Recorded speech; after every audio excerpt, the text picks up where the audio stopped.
1973 সাল থেকে শুরু করে 2015 সাল পর্যন্ত মোট 8টি পে স্কেল হয়েছে। এবার প্রশ্ন, নবম পে স্কেল কবে কেমন হবে?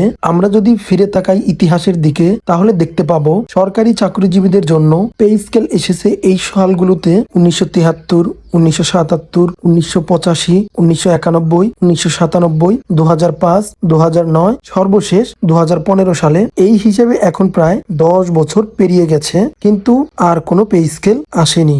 বর্তমান বাজারের অবস্থায় যেখানে চাল, তেল, সবজি সহ নিত্য প্রয়োজনীয় সব পণ্যের দাম আকাশ ছোঁয়া, সেখানে পুরনো পে স্কেল দিয়ে জীবন চালানো কার্যত অসম্ভব। এবার শোনা যাচ্ছে পে কমিশন গঠন হয়েছে, হয়তো 2025 বা 26 সালের মধ্যেই নবম পে স্কেল আসতে পারে। কিন্তু প্রশ্ন হচ্ছে, নতুন পে স্কেলে সর্বনিম্ন বেতন কত হবে? 25,000, 20,000 নাকি 16,000 টাকা? কারো মতে 30,000 টাকাও, আবার অনেকে বলছে 34,000 টাকা।